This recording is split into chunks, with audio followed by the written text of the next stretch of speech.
अखेर राज ठाकरे यांच्या मुंबईतील सभेसाठी परवानगी मिळालेली आहे। आता त्यांची सभा 23 तारखेला मुंबईतल्या काळा चौकी इथं होणार आहे। त्यामुळे मुंबईतही लाव रे तो व्हिडिओचा आवाज घुमणार आहे।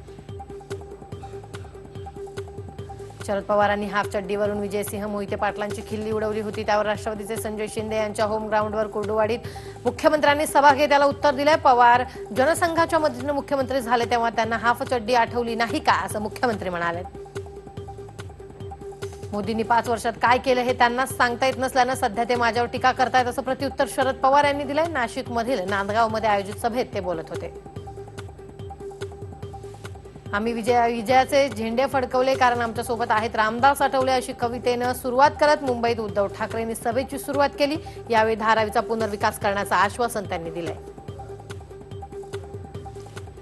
मी कोणत्याही शहीदाचा अपमान केलेला नाही असं साध्वी प्रज्ञासिंह ठाकूरनं म्हटलंय। निवडणूक आयोगानं बजावलेल्या नोटीसीला उत्तर देताना प्रज्ञासिंह यांनी आपली बाजू मांडलेली आहे।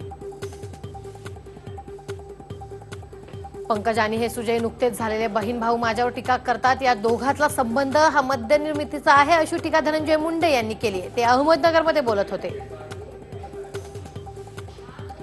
जातीयवादी एमआयएम बरोबर आघाडी करून बाळासाहेबांनी वंचित बहुजन आघाडी तयार केली हे बघून वर डॉक्टर बाबासाहेब आंबेडकर हे ढसाढसा रडत असतील असं वक्तव्य काँग्रेस नेते सुशील कुमार शिंदे यांनी केले। सांगलीच्या प्रचार सभेत ते बोलत होते।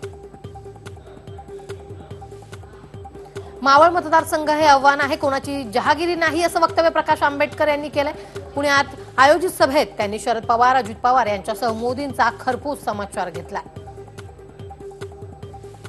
जाणता राजा म्हणून घेरणाऱ्यांनी तुम्हाला काय दिलं, अंधेरी रात में दिया तेरे हात में अशा शब्दात केंद्रीय वाहतूक मंत्री नितीन गडकरी यांनी खासदार शरद पवार यांच्यावर निशाणा साधलाय। सांगोला येथे झालेल्या सभेत गडकरींनी सडकून टीका केली आहे। महाराष्ट्र स्वाभिमान पक्षाचे अध्यक्ष नारायण राणे यांनी कणकवलीमध्ये पत्रकार परिषद घेतली। यावेळी त्यांनी शिवसेनेवर कडाडून टीका करत शिवसेना हा नीतिमत्ता नसलेला पक्ष असून जातीत भांडणं लावण्याचं काम करत असल्याचं त्यांनी म्हटलंय। रविवारचा दिवस गाठून बहुजन विकास आघाडी आणि शिवसेनेनं नालासोपाऱ्यात प्रचार रॅली काढली होती। यावेळी शहरात दोन्ही पक्षाचे उमेदवार आणि कार्यकर्त्यांनी जोरदार प्रचार केलाय।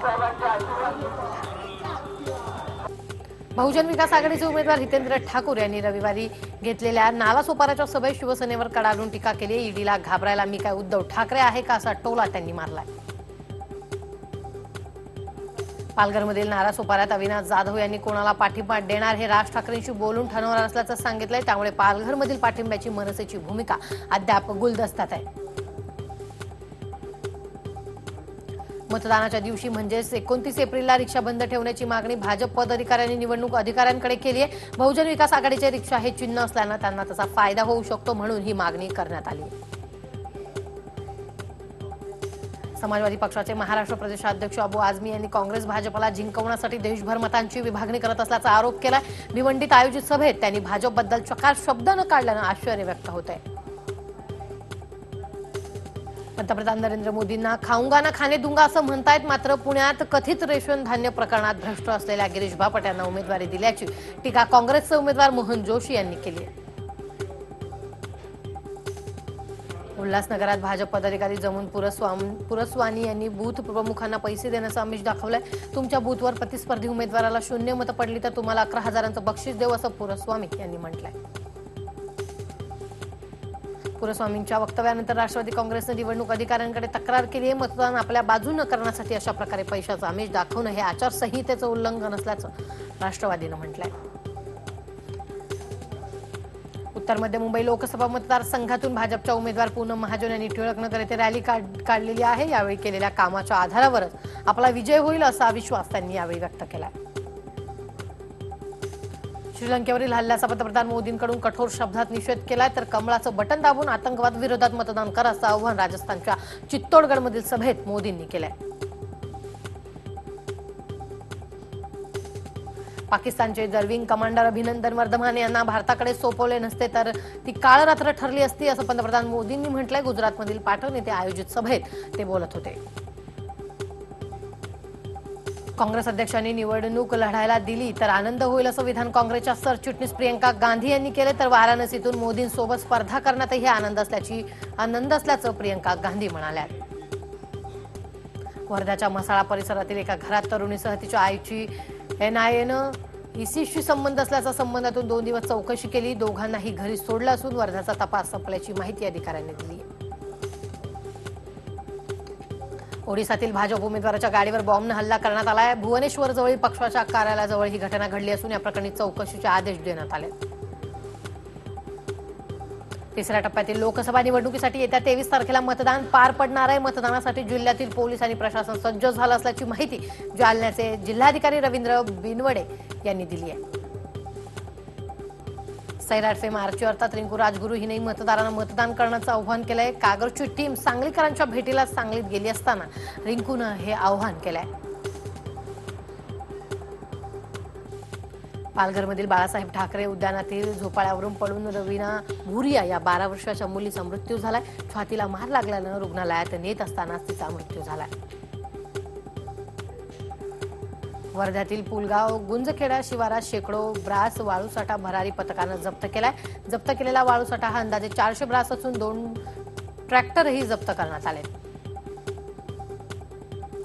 वाशिमच्या मंगळुरूपीरमधील दरगाह चौकात वहाडीच्या बसवर दगडफेक होऊन या घटनेत 5 जण जखमी झाले. टिप्पर आणि दुचाकीस्वाराचे वाद सुरू असताना बसमधील काही लोक बसला मार्ग मोकळा करा हे सांगण्यासाठी खाली उतरले. त्यानंतर बसवरच दगडफेक करण्यात आली. तामिळनाडूच्या मुथियमम पलयम गावातील एका मंदिरात वार्षिक उत्सवादरम्यान चेंगराचेंगरीहून 7 भाविकांचा मृत्यू झालाय तर 10 भाविक जखमी आहेत. दरम्यान पंतप्रधान मोदींनी मृतांच्या कुटुंबियांना आणि जखमींना मदत देण्याचं जाहीर केलंय. कर्नाटकच्या हुबळी इथं सोनं साखळी चोरांकडून 21 लाखांचं सोनं जप्त करण्यात आलं. या प्रकरणी दोघांना अटक केली असून अधिक तपास सुरू आहे. उस्मानाबादच्या उमरगा तालुक्यातील तलमोड गावात एका भरधाव 4 चाकी गाडीचा टायर फुटल्यानंतर लागलेल्या आगीत कार संपूर्ण जळून खाक झाली. यात कारमधील 3 जणांचा होरपळून मृत्यू झालाय तर 2 जण गंभीर जखमी झाले. पुण्याच्या स्वारगेट जवळील 2 दुकानांना भीषण आग लागली. अग्निशमन दलानं ही आग आटोक्यात आणली असली तरी आगीत दुकानाचं मोठं नुकसान झालंय. बुलढाण्यातील चिखली इथं रेणुका देवीच्या यात्रेला उत्साहात सुरुवात झाली आहे. या यात्रेचं मुख्य आकर्षण असतं ते म्हणजे नवस फेडण्याची इथली परंपरा. जिभेत त्रिशूल घालून चर्मकार बांधव रेणुका देवीचा नवस या ठिकाणी फेडतात. जिभेत त्रिशूल खोचण्याची ही परंपरा पिढ्यानपिढ्या सुरू असून यामुळे आतापर्यंत कोणालाही त्रास झाला नसल्याचं भाविक सांगतात. त्रिशूल खोचून भाविक मंदिराला प्रदक्षिणे घालतात आणि आपला नवस फेडतात. श्रीलंकेच्या कोलंबोमध्ये तब्बल 8 ठिकाणी रविवारी साखळी बॉम्बस्फोट झाले असून आतापर्यंत मृतांचा आकडा हा 215 वर गेलाय. या प्रकरणी 7 जणांना अटक करण्यात आली असून सध्या श्रीलंकेत संचारबंदी लागू करण्यात आली.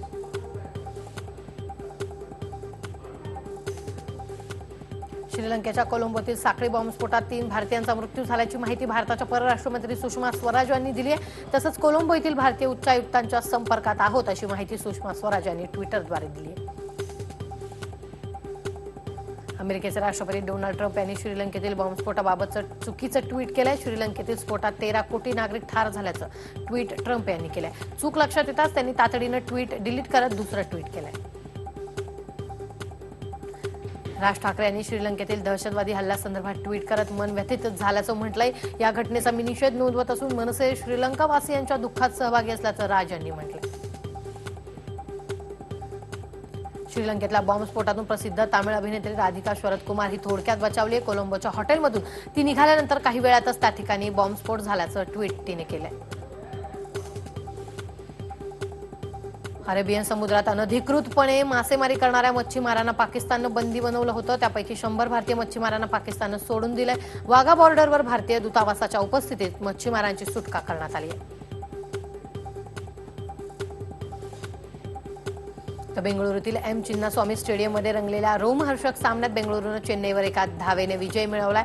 सामन्यात 162 धावांचं आव्हान गाठताना महेंद्रसिंग धोनीनं मात्र 48 चेंडूत 84 धावा करत दोन्ही संघाच्या चाहत्यांची मनं जिंकली आहेत.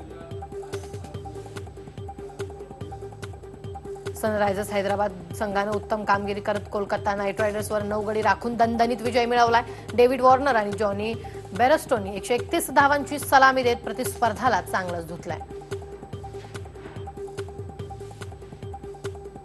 लुंगी परिधान करून तामिळनाडूतील पारंपरिक मार्शल आर्ट सिलंबम करतानाचा हरभजनचा एक हात चांगलाच व्हायरल होतोय. यात हरभजन लुंगी आणि त्यावर चेन्नई सुपर किंग्स टीमचा टी शर्ट घालून सिलंबम हा साहसी प्रकार सादर करताना दिसतोय. हा व्हिडिओ तुम्हाला आवडला असेल तर असे आणखी व्हिडिओ पाहण्यासाठी TV9चं YouTube चॅनल सबस्क्राईब करा, बेल बटन दाबा. ताज्या घडामोडींसाठी लॉग ऑन करा tv9marathi.com.